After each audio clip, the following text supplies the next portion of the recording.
They were supposed to be doing something simple, just a structural check before the renovation project officially began. The old St. Augustine boarding school had been abandoned for more than 40 years, and the city finally approved plans to convert it into low-income housing. Nothing about the job seemed unusual at first. A few cracked walls, unstable flooring, peeling paint. Typical for a building constructed when electricity was still a luxury. But by the end of that autumn afternoon, 3 workers would walk out of the school changed forever, and one would refuse to return even to collect his paycheck. It began in the West Wing, where the floors sloped downward a little too sharply.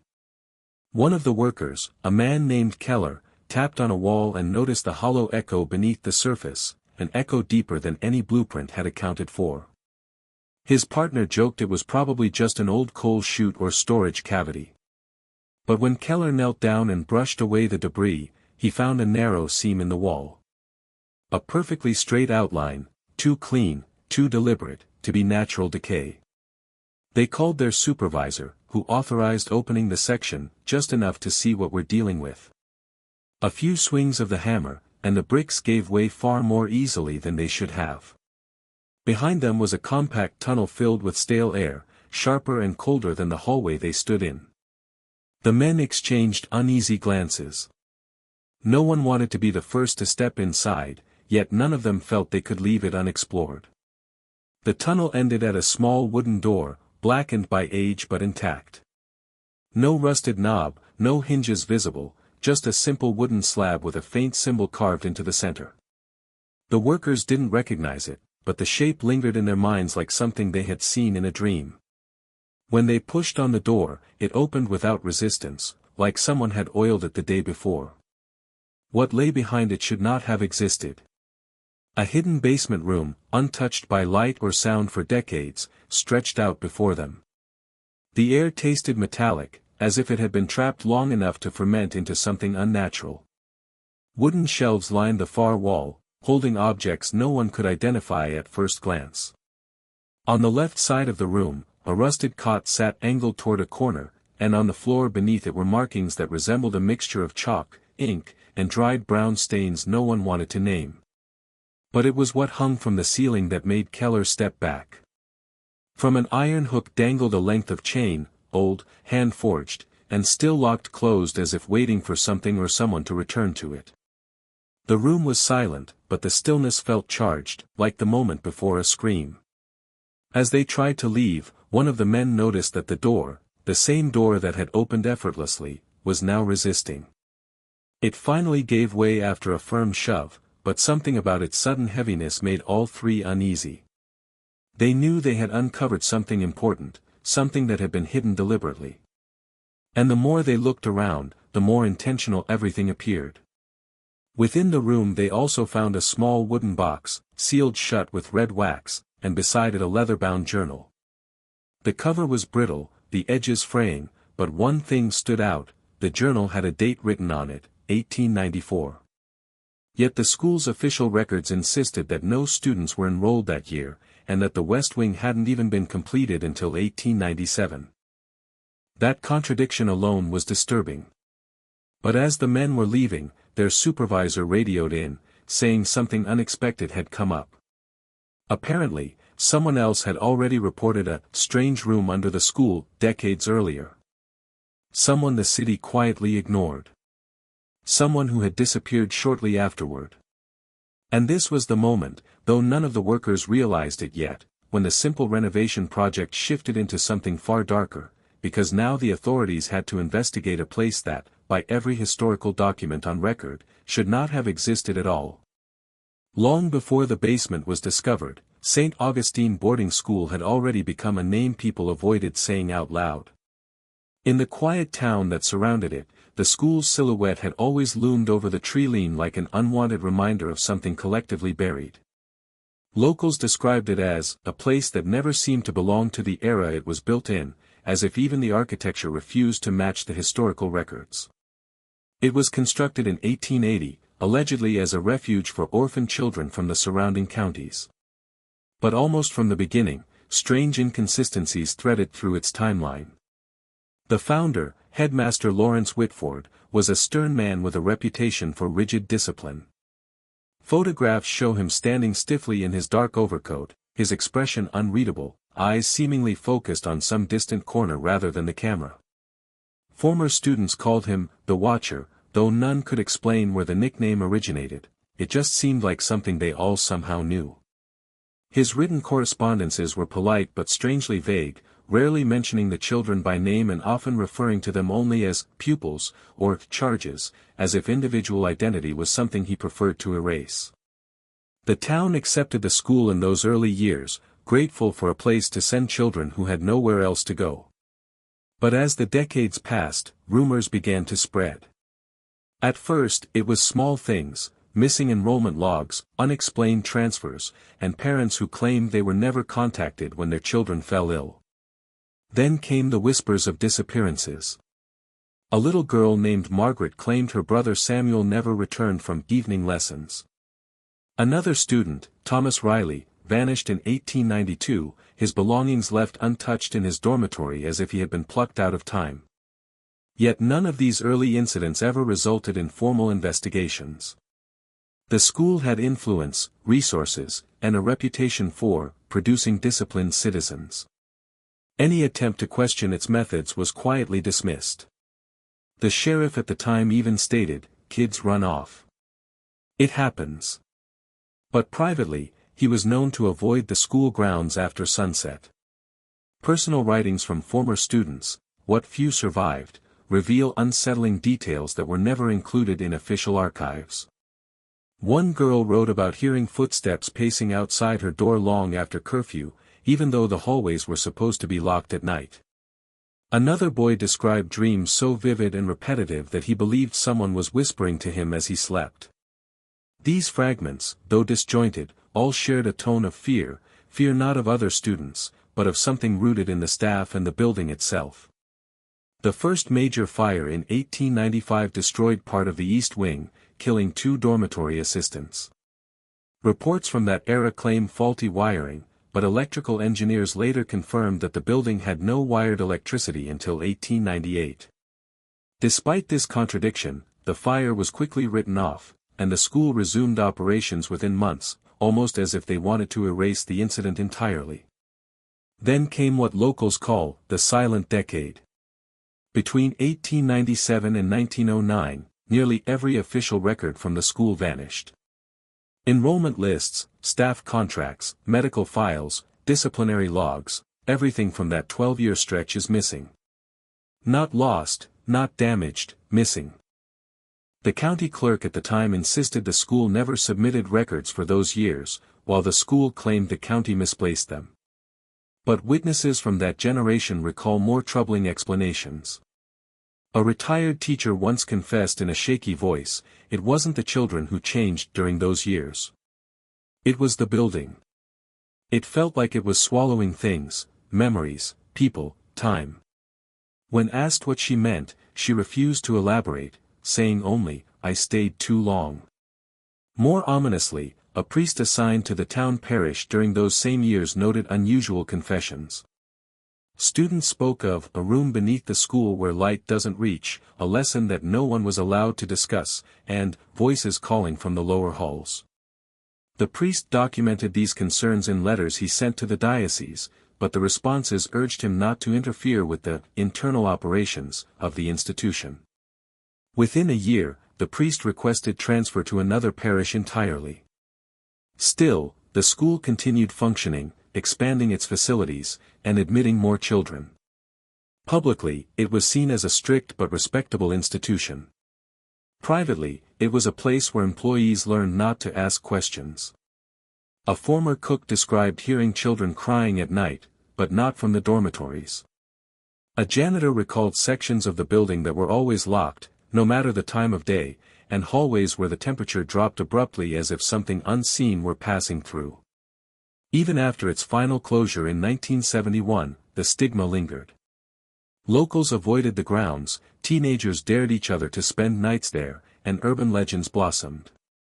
Yet nobody ever mentioned the basement, not once.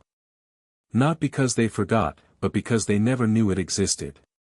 This was perhaps the most disturbing part. The official blueprints, community records, and even staff testimonies all agreed on one thing. There was never supposed to be a basement beneath the West Wing. And yet, as the investigators began reviewing the school's fragmented history, one troubling detail surfaced across multiple sources: a missing set of documents referenced in an old county ledger, construction addendum, sublevel modifications, year unknown. No one ever found the addendum. No one ever found the architect who signed it. But the workers in Section 1 had just uncovered the first physical proof that something had indeed been added, something not meant for students, staff, or the outside world. Something someone went to extraordinary lengths to hide. When investigators from the Historical Preservation Office arrived at St. Augustine Boarding School, they expected to find an ordinary structural anomaly, perhaps an old storage nook or a forgotten coal drop common in 19th-century buildings. But as soon as they examined the workers' photographs, their expressions shifted from curiosity to unease. The room shown in the images did not match any known architectural features of the school.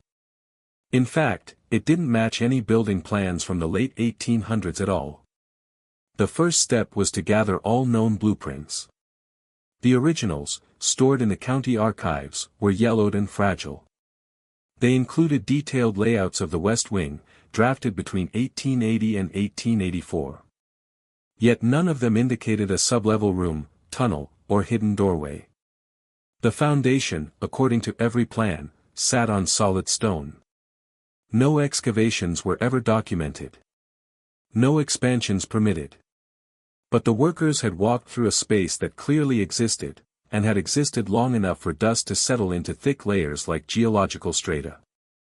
When questioned, older townsfolk had mixed reactions. Some shrugged it off, claiming old buildings often had surprises hidden within their walls. But a few reacted differently.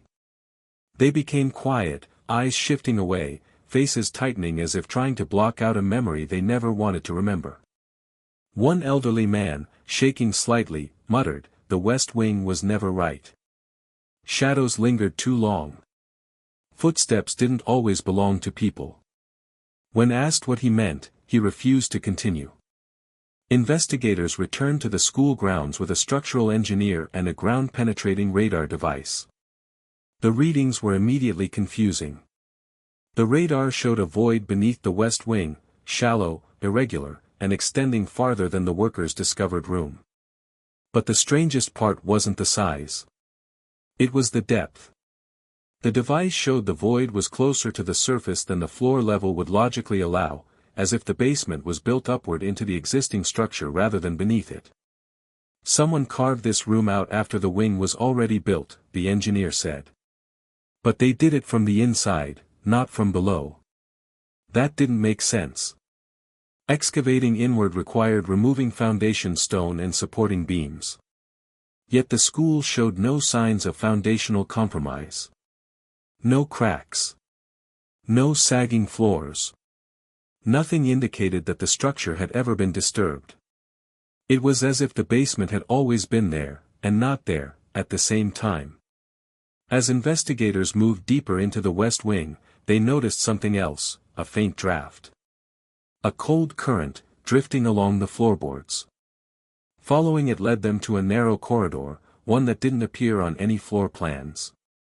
The corridor ended abruptly at a blank wall, but the air leaking through it seemed suggested another space waited behind it. The team hesitated. The workers had already found one hidden room. Finding a second raised far more troubling possibilities. When they began gently removing the decaying plaster, they unearthed wooden boards arranged in a pattern that looked more like a barricade than part of the original wall. These boards were newer than the surrounding materials, likely added in the mid-1900s. Whoever sealed this area wasn't hiding an architectural mistake. They were trying to bury something. A historian on site recalled a series of local folktales mentioning voices under the school and a doorway that appears only when it's needed. These stories, told by generations without context, were often dismissed as children's attempts to make sense of strict boarding school life.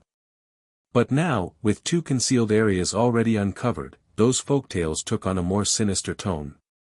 During interviews, elderly residents began sharing fragments of their own memories. One woman recalled walking near the West Wing as a child and hearing rhythmic tapping beneath the ground, soft, repetitive, almost like coded knocks. Another described seeing a faint glow from the lower windows late at night, even though the building had no functioning basement lights. These accounts were never reported officially. Everyone assumed they were imagining things. Still, the most unsettling testimony came from a retired groundskeeper who worked at the school in the 1950s. His hands trembled as he spoke. The headmaster back then used to hold private meetings. Late. Past midnight. Staff weren't allowed near the West Wing during those hours. When asked why, the man swallowed hard. Because that's when the door would open. The investigator frowned. What door? The one on the lower level. The one that's not on any map.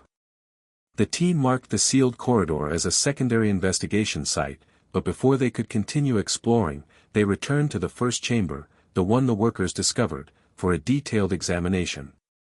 It was during this inspection that they found something they had missed earlier, a section of the interior wall that sounded different when tapped. Hollow. Slightly metallic. After careful chipping and brushing, they revealed a rectangular object embedded inside the wall, just a corner of it at first, enough to show it was not part of the foundation. But the rest remained hidden, stuck deep within the plaster and stone. What is that? One investigator whispered. It's not from the school's construction, another said. This was placed here intentionally. The object was wedged so firmly it could not be extracted without specialized tools. But even in its partially exposed state, it radiated a quiet threat. The metal looked older than the room itself, weathered yet out of place. And though none of the investigators said it out loud, they all recognized an unspoken truth: this wasn't a storage room. It wasn't an accident of forgotten architecture. Someone had built a hidden basement for a reason. A room not meant to be found. A room that seemed to rewrite the building's history just by existing. And as the investigators stepped back, the engineer pointed to a disturbing detail: the ceiling above the hidden room did not align with the West Wing's floor plan. It dipped, just slightly. As if something heavy had once been lowered into place. Something still waiting to be uncovered. The basement chamber was unsettling enough on its own, but the artifacts laid out inside it, carefully, intentionally, were far more disturbing. The investigators photographed everything before touching a single object. Even through the lens, something felt wrong.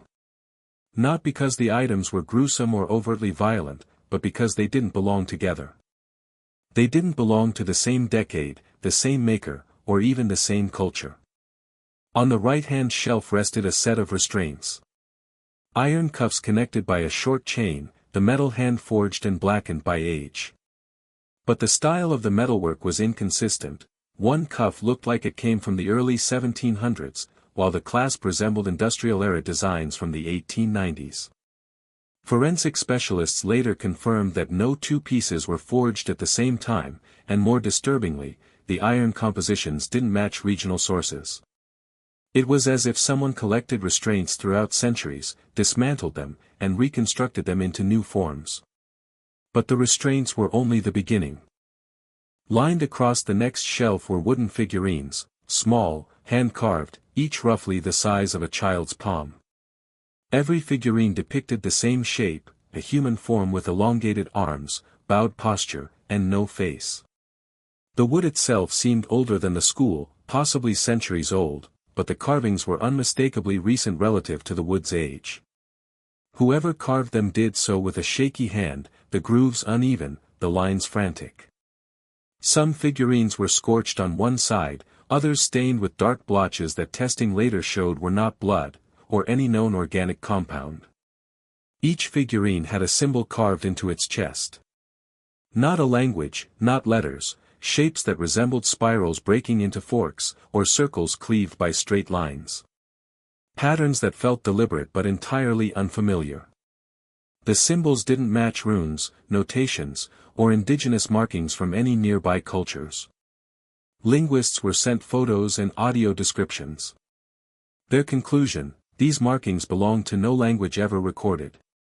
Still, the item that drew the most attention was the journal.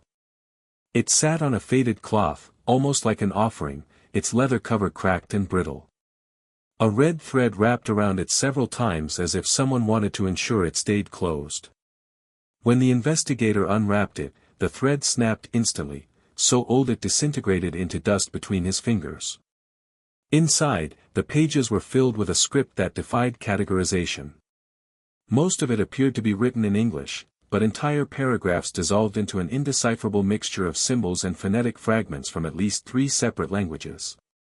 A historian pointed out that some letters resembled 18th-century script, while others were impossibly modern.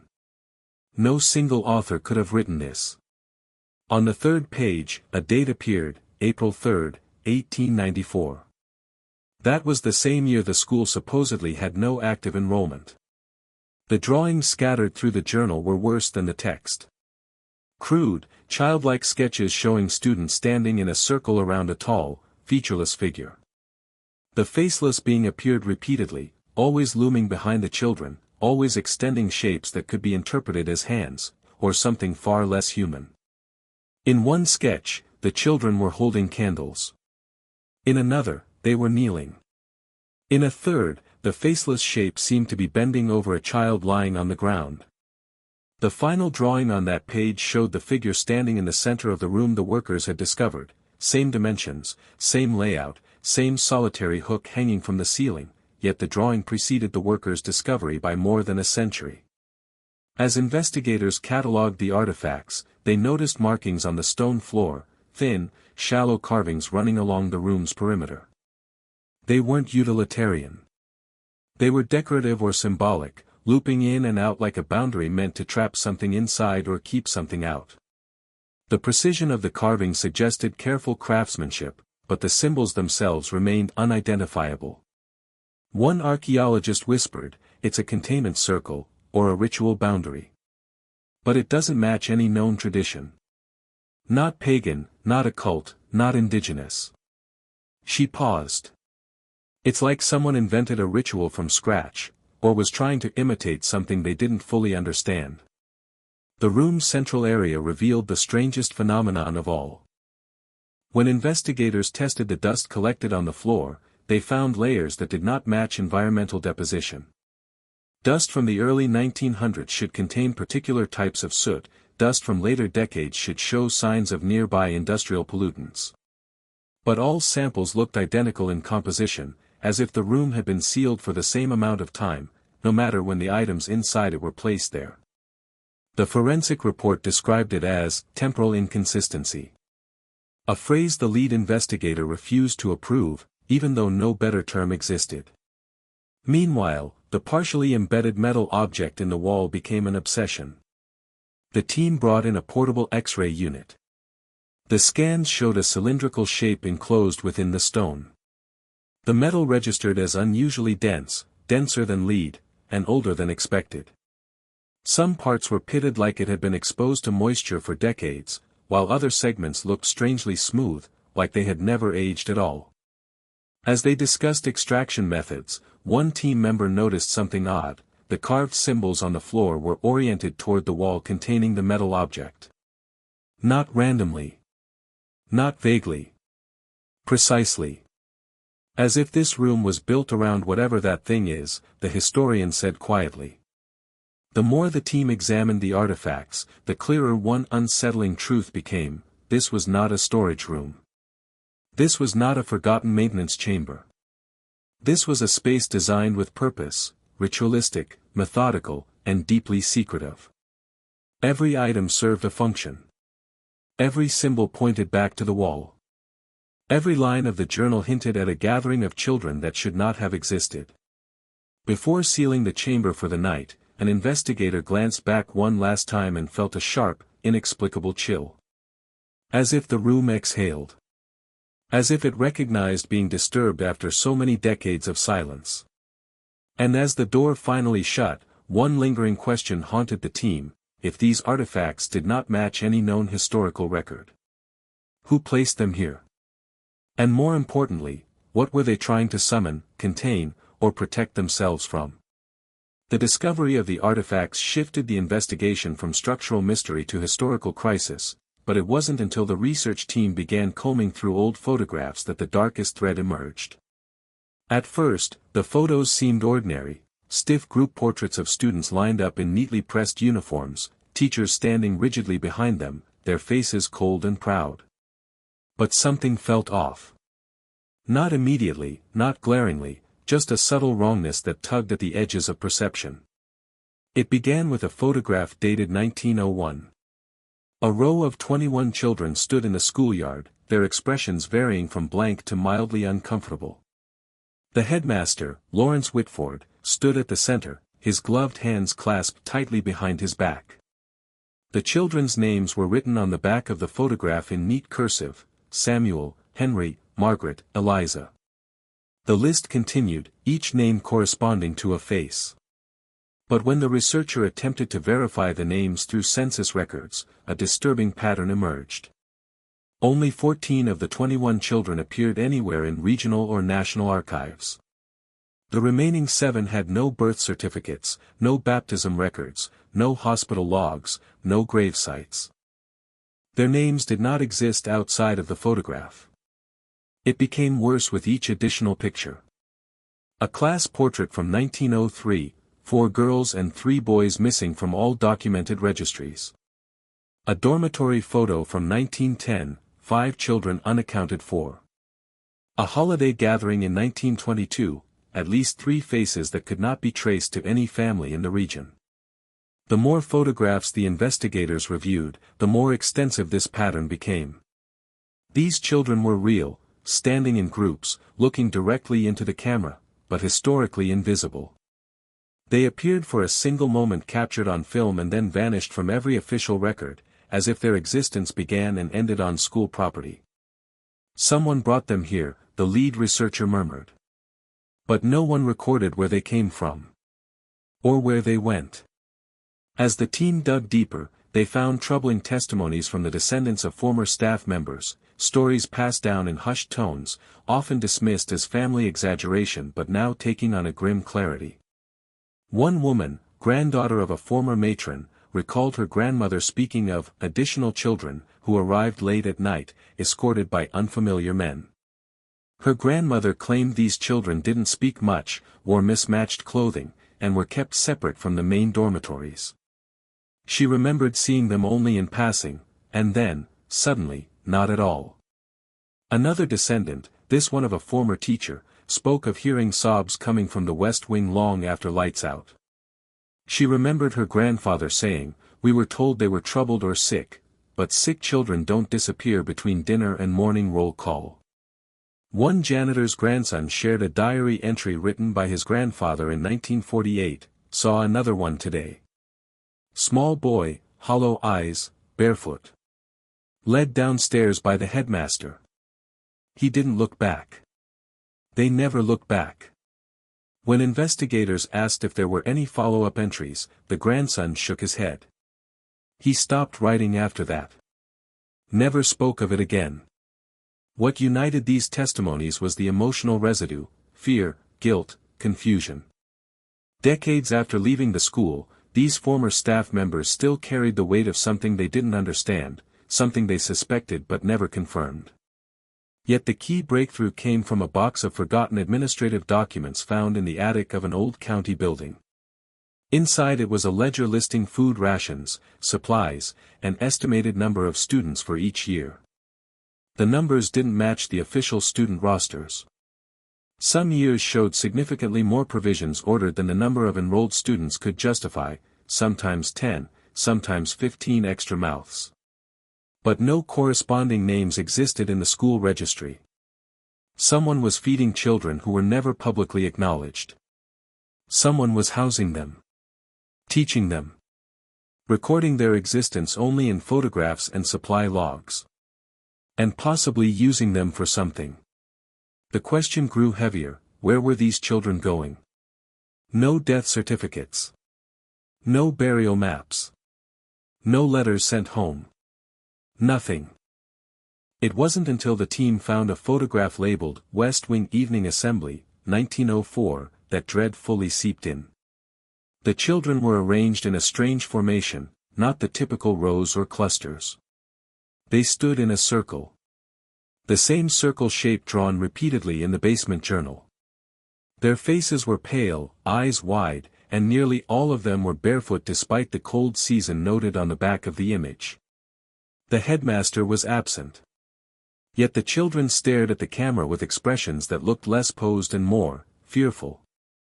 As researchers zoomed in, they noticed something faint behind them, a shadow against the rear wall, elongated and shapeless. At first they assumed it was just a trick of the fading ink. But it stretched too tall, too narrow, and seemed positioned slightly off the ground. One analyst whispered, "This looks like the figure in the sketches." Still, the greatest shock came when they reached the bottom of the supply ledger. There, written in tense handwriting, barely legible beneath smudges and scribbles, was a brief note from an unknown staff member: "A new shipment of children has arrived. No names given. Headmaster says they are here for the special program. We are not to discuss them with the rest." Special program. The same phrase appeared in one of the missing staff memos the FOIA requests later uncovered. As this information surfaced, the team discovered another chilling detail. In the corner of one photograph, half hidden by the edge of the frame, was a boy's face. Pale, thin, with dark circles under his eyes. There was something hauntingly familiar about him. When compared to the sketches in the 1894 journal, the resemblance was undeniable. The boy in the photograph was the same child who supposedly wrote the journal. Yet his name appeared nowhere in the school enrollment logs. Nowhere in census documents. Nowhere in archived reports. He existed only in images, and in a diary found in a room that wasn't supposed to be part of the building. This revelation cast everything in a colder light. These weren't just undocumented children. These were children who were intentionally erased. Forgotten on purpose. Removed from history with precision. As the lead investigator reviewed the photos late into the night, a chilling thought surfaced: what if these children weren't missing from records, because they were never meant to leave this building alive? And even more disturbing, what if some of them never left the basement at all? The journal found in the basement was already unnerving, but no one yet understood how deeply its contents would reshape the entire investigation. For weeks, it sat in a climate-controlled lab while preservation experts carefully stabilized each page. The ink was so fragile that a single careless thumbprint could have erased a century of history. But once stabilized, the diary was opened, and immediately, the tone of the entire inquiry shifted. The first few entries were unremarkable. A child describing daily routines, classmates, harsh lessons, the endless cold of the dormitories. He wrote his name in shaky cursive at the top of the first page, Elias. No surname. Just Elias, age written as 12. Though neither name nor age corresponded to any existing school archives, his voice was unmistakably real, frightened, observant, trying to make sense of a world that didn't seem to want him. But the diary changed on the 11th entry. It began with a sentence that made the investigator reading it stop mid-breath: "They took us downstairs again. They said the lesson is not for all children, only the chosen ones." Downstairs. The investigators exchanged glances. The basement, according to every blueprint, did not exist. Yet here was a child writing about a downstairs in 1904. Elias described being awakened after midnight, escorted by staff who carried lanterns so dim they barely cast shadows. He wrote about a corridor he did not recognize, lined with walls that smelled of soil and cold water.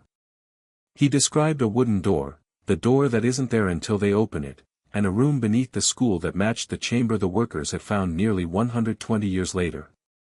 He wrote about other children too, children who never appeared on official rosters. Some were younger than he was, some older. Some so pale he thought they might faint. He noted that none of them were allowed to speak during the lessons, though he admitted he often wanted to scream. Then came the first mention of the figure. He was there again tonight. The man with no expression. The investigators at first assumed Elias meant a stern teacher or the headmaster, whose cold demeanor was legendary. But the more Elias wrote, the more it became clear he was describing something else. Someone else. Someone who stood too still, too tall, too silent to be an ordinary human. Elias wrote that he never saw the man blink. Never saw him breathe. His face, if it could be called a face, was always turned toward the children, yet never bore eyes, nose, or mouth. One chilling entry read, "I closed my eyes but I could still feel him looking at me. When I opened them, he hadn't moved at all. Not even 1 inch." Elias described lessons that made no sense, being told to stand in arranged circles, hold hands with the other children, hum melodies he had never heard but somehow already knew. He wrote about symbols drawn on the floor, symbols that investigators later realized were the same ones carved around the basement perimeter. But the diary grew darker.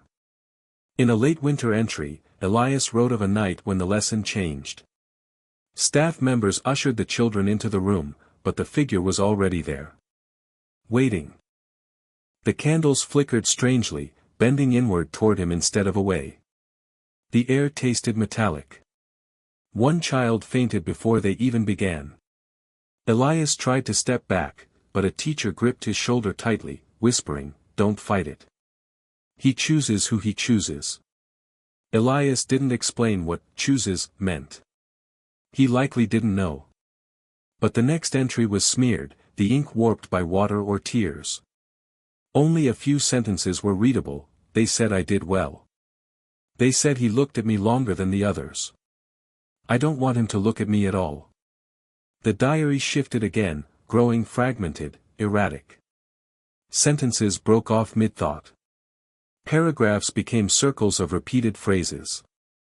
Some pages contained nothing but the same symbol drawn over and over. In one section, Elias wrote, "The door wasn't there this morning but it was last night. I heard knocking. I don't know if it was from the inside or outside." Another entry described hearing a low humming coming from the basement even when he was in his dormitory on the second floor. He wrote that the humming sounded like voices but not speaking any language he had learned. Then came the moment that paused the entire reading session. An entry dated June 12, 1904, 10 days after school records stated that Elias had died of an unspecified illness. Yet here he was, writing, "I think they're hiding me from the others. They say I am part of the next lesson. The door will open for me again soon." A child who should have been dead, was writing several entries after the documented date of his death. The investigators felt their stomachs tighten. Either the records were falsified, or Elias had been alive, and held somewhere, in secret. The last coherent entry read, "I heard the others crying. They said we go deeper tonight. Deeper than before. They said the room below the room is ready. Room below the room." No blueprint acknowledged a second sublevel. No construction records mentioned excavation beneath the west wing. And the workers who discovered the first hidden chamber had not encountered any stairs or openings leading further down. If a second chamber existed, it was either sealed before the first one, or accessible only through a door like the one Elias said, appeared only when needed. After this entry, the handwriting changed drastically. The letters became elongated, twisted, as if written in a trembling hand under duress. Words mixed with symbols. Sentences repeated. Entire lines blurred together. On one page, Elias wrote the same sentence 7 times, "He is closer now." The final pages contained drawings, circles, children, candles, distorted figures. The faceless man appeared again and again, but in the last sketch, something was different. He wasn't standing behind the children this time. He was in the center of the circle. And the children were kneeling. Their eyes were hollow. Their heads bowed. And the figure's arms extended outward, longer and thinner than human anatomy allowed. But the most disturbing detail was a small depiction at the bottom of the page, one child standing apart from the others, holding the journal tightly to his chest. Above the child's head was a single phrase, written in the same shaky English, "I don't want to go below." The page after this was blank. So was the next. And the next. No final message. No conclusion. No confession. Just silence where Elias's last thoughts should have been. The diary ended abruptly, leaving investigators with the suffocating sense that whatever happened next was too horrific, or too forbidden, to put into words. Yet one thing became painfully clear: Elias had been trying to warn someone. Anyone. Decades later, his words were finally being read, but the investigation was still missing one crucial piece. If there was a room below the room, where was it? And what happened to the children after that final entry? For months, the investigation had relied on documents, artifacts, and the silent testimony of a diary written by a terrified child. But eventually, attention turned toward the living, those who had once walked the halls of St. Augustine boarding school and carried buried memories they never dared to revisit. Many of them were in their 70s, 80s, even 90s. Time had blurred the sharpest edges of their recollections, but trauma has a way of surviving beneath the surface. All it needed was the right question to rise again. When investigators contacted former students, most declined interviews at first. Some hung up the phone without hearing the full request. Others agreed reluctantly, their voices trembling as if simply acknowledging the school's name might summon something long dead. But eventually, a handful agreed to talk, on the condition that their identities not be revealed. The first former student, a man now in his 80s, sat stiffly across from the investigators, his wrinkled hands clutching the armrests of his chair. He had attended the school in the late 1940s. At first, he offered the same benign details others had shared: strict routines, long hours of study, cold food, colder winters.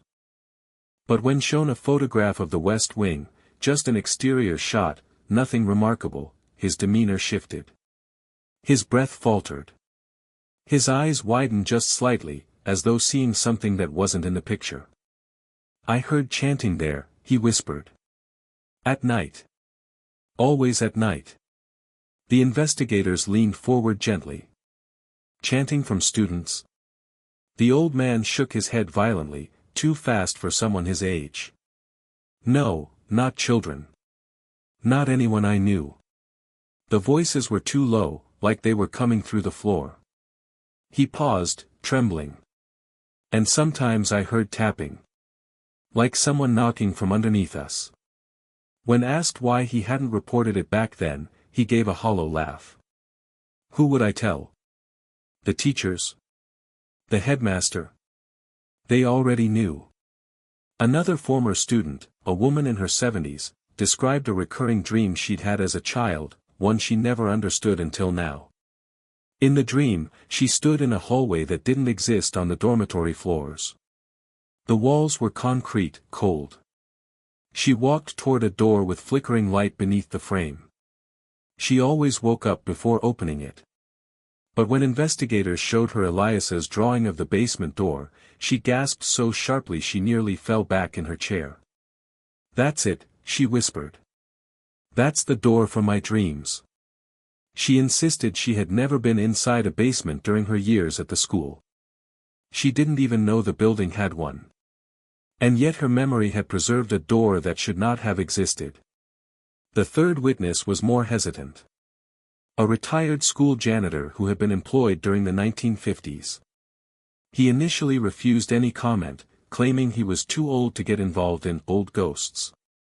But when he finally agreed to meet, he entered the room already shaken, as if the conversation had begun haunting him days earlier. He kept rubbing the back of his neck as he spoke, as though expecting a cold hand to fall upon him. There were nights, he started slowly, when teachers would escort small groups of children down the hall. They were quiet. Too quiet.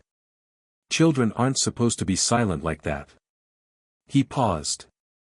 They didn't call it a basement. They called it the lower room. The investigators exchanged glances at that phrase, the same wording Elias used in his diary. The janitor continued, voice thinning. I never saw what happened behind the door, but I heard things. A humming sound, almost like voices singing without words. And sometimes I heard crying. He swallowed hard. I asked the headmaster once what the children were doing down there. He told me, some lessons aren't meant for everyone. The same phrase repeated across nearly every witness interview. Still, the most disturbing testimony came from a man who attended the school in the early 1960s. He had been a quiet student, often overlooked by staff, which made what he remembered even more unsettling. He described an evening when he couldn't sleep and wandered to the end of the dormitory hall. It was past midnight. He heard footsteps, soft, slow, deliberate. He peeked around the corner and saw two teachers guiding a line of children toward the west wing. The children looked dazed, their eyes half closed, as if sleepwalking. But he didn't remember the teachers. He remembered who was behind them. There was someone standing at the end of the hall, he whispered. Tall. Too tall. Like their head brushed the top of the doorway. The investigators asked if it was a staff member. No, he replied immediately, shaking his head. Staff walk. Staff breathe. Staff blink. He paused, voice cracking. This thing didn't. He insisted the figure was there one moment and gone the next, vanishing when he blinked. He never told anyone. You don't talk about things like that. You pretend they didn't happen. But the witness who shattered the investigation came last. An elderly woman who had been 8 years old when she attended St. Augustine. She remembered almost nothing, except for one vivid moment she had kept buried for decades. She described being taken out of her dormitory by a teacher she didn't trust. The teacher told her to walk quietly, that the others were waiting. She remembered descending a staircase that she had never noticed before. The walls were gray. The air cold. When we reached the bottom, she said, I heard whispering. Little voices. Children's voices. But they weren't speaking English. Her lower lip trembled. The teacher told me not to be afraid. Then she opened a door, and I saw them. Who? The investigator asked softly. The children, she whispered. Standing in a circle. Holding hands. Staring at the floor. Then her face contorted, not in fear, but in grief. Grief that had lived silently inside her for decades. One of them looked at me. I recognized her. I shared a dormitory with her. But she wasn't the same. Her eyes looked wrong. Empty. She admitted she ran. She didn't remember how she got back upstairs. But she remembered that the girl who looked at her was gone the next morning. When she asked the staff where the girl was, they said no such student existed. But the most chilling detail came at the end of the interview. The woman reached into her purse with trembling hands and pulled out a folded piece of paper, a drawing made by her when she was just a child. The paper was brittle, the edges crumbling. It depicted a tall, faceless figure standing behind a circle of children. The same figure Elias drew. The same figure etched into wooden figurines. The same figure witnesses described seeing decades apart. When the investigators asked her why she kept the drawing all these years, she replied quietly, because I thought he'd come back if I threw it away. The room fell silent. And for the first time, investigators realized they weren't just compiling old testimonies. They were reawakening memories of something the school had spent generations trying to erase. By the time investigators reached the bureaucratic phase of the inquiry, they already suspected that something far larger than a forgotten basement was involved. The inconsistencies in the school's history, the missing children, the diary entries, the eyewitness testimonies, none of it could exist without someone, somewhere, deliberately concealing truth for decades. But no one expected how deep the suppression ran until they began filing Freedom of Information Act requests. The first surprise was how quickly the initial requests were denied, often within hours. Records that should have been accessible were labeled restricted. Others were said to be incomplete. Some had supposedly been transferred to federal storage, yet no forwarding documents existed. The level of obstruction seemed excessive for something as mundane as an old boarding school. It suggested that the authorities were afraid of what might come to light.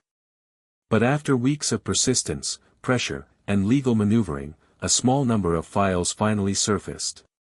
Their contents changed the investigation completely.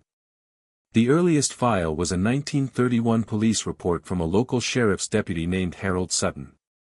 His report described disturbances at St. Augustine, lights flickering in unused wings, noises resembling chanting or low singing, and the disappearance of 2 children from a nearby town. Sutton wrote that several locals had pointed toward the school, claiming they saw unfamiliar wagons arriving late at night. The deputy visited the grounds twice but was turned away by the headmaster, who insisted that no unauthorized inspection would be tolerated. Sutton wrote a final line that troubled investigators deeply: "There are children here that aren't on any roll call. Something is wrong in the lower levels." The report was marked "Investigation closed" the following day, with no explanation. Another file, dated 1947, came from a state education inspector named Colton Reeves. His inspection summary, originally intended to evaluate the school's funding needs, mentioned unusual restrictions placed upon him by school staff. They prohibited entry to the West Wing, citing repair hazards. Reeves noted that the floorboards in that area were unusually new, far newer than the surrounding structure, and seemed to have been replaced rapidly and recently. In the margins of his notes, Reeves wrote, "I heard whispers through the boards. Children, I think. But no classroom exists down there." His follow-up memo to the state superintendent recommended immediate closure pending structural and disciplinary review. But his recommendation was ignored. Instead, a curt response from the superintendent's office ordered him to cease inquiry into non-essential building matters. Weeks later, Reeves resigned abruptly and moved out of state. Investigators never found records of what became of him. The most disturbing set of documents appeared in a collection labeled 1952 Incident, withheld for almost 70 years. These files referenced a federal examination of the school, requested not by local officials, but by a private citizen whose name was redacted. According to the documents, investigators arrived after rumors circulated that ritualistic activities were occurring in the building. The report was short, clinical, and chillingly vague. It mentioned evidence of unauthorized gatherings, questionable educational practices, and unverified accounts of minors being held in restricted areas. The inspector recommended the school be shut down immediately. Yet the final page carried a handwritten note, presumably by a superior officer: "Close the matter. Do not escalate. Do not disturb the lower level." The emphasis, the underlining, the capital letters, all suggested intense urgency. But it was the wording itself that struck investigators hardest. Who wrote this? Why were they so adamant about leaving the lower level untouched? And what exactly did they know about it? A second memo, found separately, revealed a fragmented detail. It listed confiscated photographs, sketches, and objects taken from unapproved structures on school property. These materials were supposedly transferred to a federal archive, but when investigators requested them, the archive responded with a baffling answer: "No such items are in our possession. No record of transfer exists." Which meant either the materials were destroyed, or someone intercepted them before they reached federal custody. As the investigators continued reviewing the files, patterns began to emerge. The school had been visited by officials several times over the decades, always because of complaints involving missing children, strange noises, nighttime gatherings, or unaccounted for staff. Yet every investigation ended the same way: closed abruptly, dismissed, or redirected. Someone was protecting the school. Or protecting whatever was beneath it. But the largest question remained unanswered: if officials knew the basement existed, why was it never added to any map or record? That answer appeared unexpectedly in a set of letters written by a county surveyor in 1965. He mentioned attempting to update property records but being refused entry to the West Wing for reasons that did not align with observable building conditions. He noted warped floor patterns and temperature drops in the structure, phenomena he attributed to subterranean airflow from an unlisted room. A second letter, sent days later, contained a sentence that investigators read several times to ensure they understood it correctly. The architect on file insists he never designed a lower level for this building. But he also claims he was pressured to alter original plans before they were submitted. He would not say by whom. The architect's name was withheld. His firm dissolved in the 1970s. All attempt to trace him ended in dead ends. But the most shocking piece of evidence surfaced when investigators found a box of microfilm reels mislabeled as agricultural records. On one of the reels was a partially redacted transcript of a closed-door meeting from 1959. The transcript mentioned St. Augustine by name and discussed containment concerns, symbolic activity, and an ominous phrase, "We cannot allow another incident like the one in 1904. The year of Elias's diary. The year of vanishing children. The year that was missing from all official records." The investigators now understood that whatever happened in St. Augustine wasn't a collection of isolated incidents. It was a pattern, recurring, documented, and suppressed across decades. And as they pieced together the puzzle, a chilling realization took hold: the deeper they dug into archives, the more resistance they encountered, not from time, not from decay, but from deliberate tampering. Files were missing. Records destroyed. Names erased. Witnesses relocated or silenced. Someone didn't just hide the basement. They hid everything connected to it. The final memo recovered was brief but devastating: shut down the wing. Monitor but do not interfere. As long as the lower level remains sealed, the threat is contained. Closure in 1971 is recommended. Destroy access points. But the West Wing wasn't destroyed. The basement wasn't sealed properly. And the workers had just reopened what officials once feared enough to bury under decades of silence. Whatever the authorities believed they had contained, was no longer contained. Extracting the object embedded in the basement wall was never meant to be dramatic. The investigators assumed it would be another artifact, perhaps a container, perhaps some forgotten tool accidentally sealed during construction. But from the moment the specialized cutting equipment touched the stone, it became obvious that whatever was buried inside had been placed there with intention, precision, and a level of secrecy that demanded far more than simple concealment. The wall began to crack away in heavy chunks, revealing the rest of the cylindrical object piece by piece. The metal was darker than previously assumed, almost black, with a dull sheen that didn't match any known alloy from the school's construction era.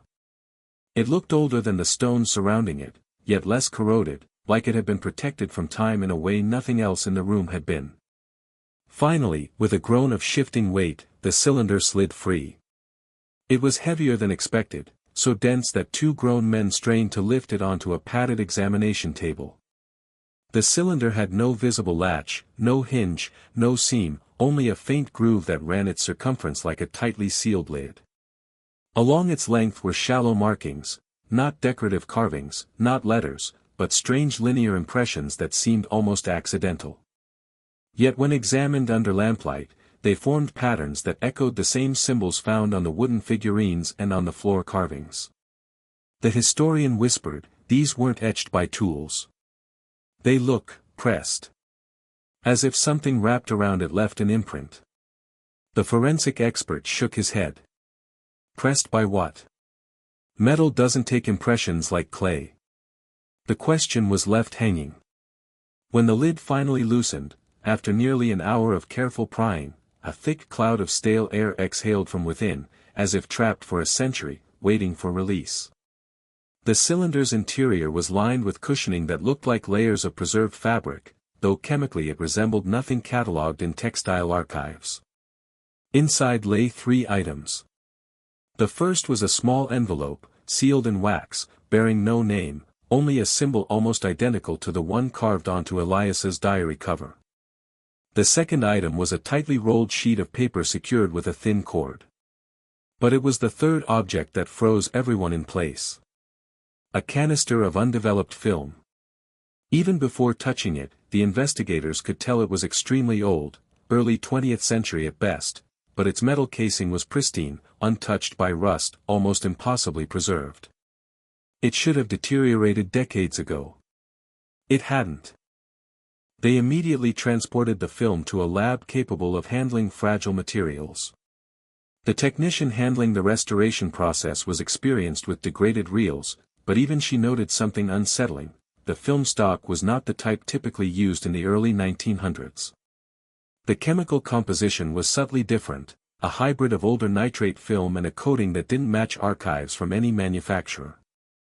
Still, after hours of stabilization and digital scanning, the footage became viewable. And what the team saw erased any lingering doubt that something horrifying had happened beneath the school. The footage opened with shaky movement, likely filmed by hand. The graininess was extreme, but shapes and outlines were clear enough to establish the setting: the West Wing corridor. A line of children shuffled past the camera, their faces blank, eyes half closed as if sleepwalking. Their movements were slow, synchronized, unnatural. The camera panned, capturing a dim lantern held by a staff member whose face was obscured by darkness. Then, abruptly, the camera jerked downward, as if the operator had been startled or forced to hide what came next. The next frame showed the basement room. Not as it appeared when the workers found it, but as it had been when it was still in use. Candles lined the floor in a precise circular formation. A group of children stood inside the circle, their hands clasped tightly. Their mouths moved, though no sound carried through the silent footage. Their expressions were not sleepy now, they were terrified. Behind them stood the figure. It towered above the children, its form impossibly tall and narrow, its posture perfectly rigid. Even in the grainy footage, the lack of facial features was unmistakable. In every frame, it seemed to be facing the camera. Then the lights in the footage flickered. Once. Twice. And in the flicker, the figure appeared closer. The technician assumed it was a glitch, a frame skip. But as she advanced the footage manually, each frame told a different story. The figure did not move in real time, it moved in the spaces between frames, as if existing only in the moments the camera was not capturing. Children began to kneel. One collapsed. A teacher rushed forward but halted abruptly as the figure shifted, only a fraction of an inch, but enough to command submission. In one of the clearest frames, the camera briefly captured the children's faces.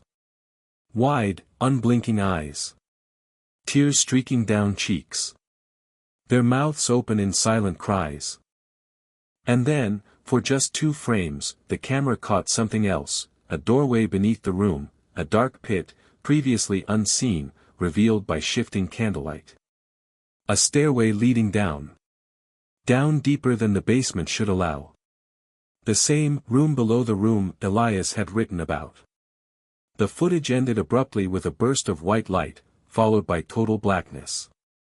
No explanation. No final shot. Whoever filmed it did not record anything past that moment. But the team wasn't finished. They unsealed the wax envelope from the cylinder next. Inside was a list of names, written in trembling handwriting. 34 names. None of them matched any known student record, census entry, or adoption file. Except one. At the bottom of the list, barely legible, was a name that investigators recognized instantly. Elias. The same Elias from the 1894 diary. The boy who died, then didn't. The boy who wrote entries dated after his recorded death. The boy who described the lessons. The boy who saw the figure. His name was the only one that appeared in both the diary and the film canister list. But the list held one more chilling detail. Beside Elias's name, unlike the others, someone had drawn a small symbol, the same symbol etched on the cylinder, carved on wooden figurines, and repeatedly written in the margins of his diary. The symbol of selection. Or sacrifice.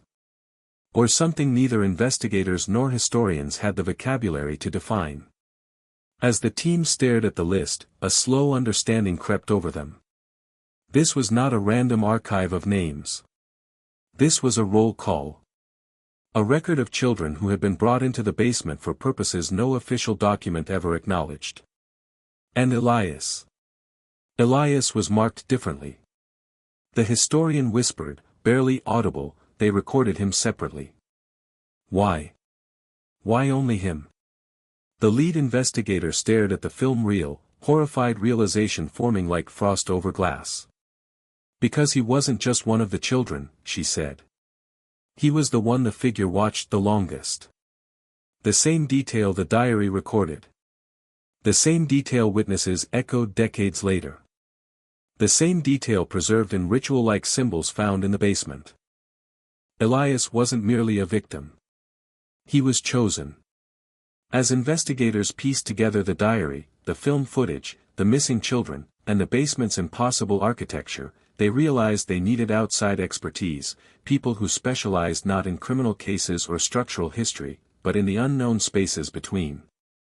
Historians, linguists, psychologists, mythologists, all were brought together in a single room and shown the materials. Their reactions were as fractured as the evidence itself. The historian was the first to speak, pointing out that the basement's circular markings and rituals resembled initiation ceremonies from fragmented 17th-century secret societies. But none of those groups involved children. None referenced faceless figures. None described multiple underground levels. It's as if someone tried to recreate a ritual from incomplete knowledge, she said, combining elements from different centuries. The linguist disagreed. He believed the symbols were not ritualistic at all. To him, they looked like attempts to map sounds, phonetic symbols for a language that doesn't appear anywhere in global history. This isn't ancient, he insisted. It's improvisational. Experimental. Someone was trying to teach children how to articulate something that shouldn't be spoken. The idea alone sent a chill through the room. A psychologist suggested a more grounded explanation: mass trauma. He argued that children forced into frightening environments often share hallucinations, especially when deprived of sleep or kept in confined places. But when shown the footage of the figure moving between frames, even he fell silent. Trauma cannot manipulate film. Fear cannot shift shadows in ways visible decades later on nitrate stock. The mythologist, however, had the most unnerving interpretation. She saw parallels between the faceless figure and a little-known entity referenced in scattered folklore from Northern Europe. A being described as the Watcher without a face, a silent presence that appears in stories about orphaned children, lost wanderers, and abandoned structures. But she admitted even those stories were inconsistent, thousands of miles apart, hundreds of years apart, sharing only the faintest narrative thread. Still, she circled one particular detail: the symbol found beside Elias's name. It isn't a signature, she said. It's a designation. A designation for what? An investigator asked.